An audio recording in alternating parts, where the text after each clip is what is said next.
Bonjour tout le monde! So today, irantro natin yung mga common French expressions na nakita ko dun sa series na pinapanood ko. So sinulat natin siya syempre dito sa ating flashcard. So isa-isahin natin siya.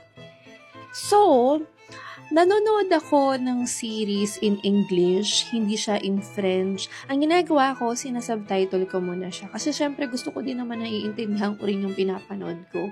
So, sinisingit-singit ko lang, nilalagyan ko lang din talaga ng French parang subtitle para kahit paano may napipick up ako ng mga expressions. And ito yung mga expressions na nakita ko, mga 10 times ko siyang nakita dun sa series. So, ito yung unang expression. Ayan. C'est génial. C'est génial. Ibig sabihin niya, it's awesome. Or, pwedeng ibig sabihin niya, it's great. Diba? C'est génial. Ito din, mga 10 beses ko tong nakita. C'est bon. Ibig sabihin, it's good.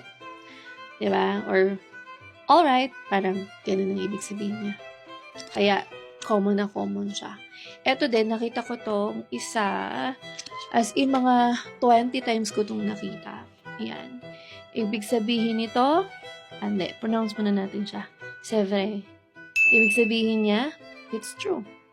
Diba? Pwede mo siyang gamitin. Ouais, c'est vrai. So, yes, it's true. So, 20 times ko yung nakita.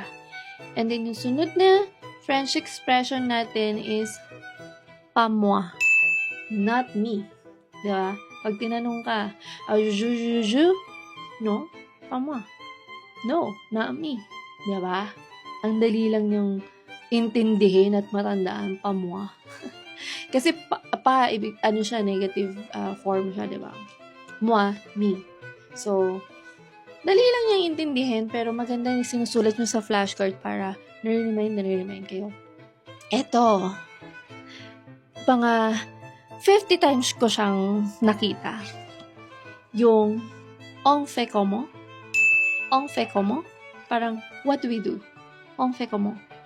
On fait comment? Diba? Sulat nyo na siya, guys.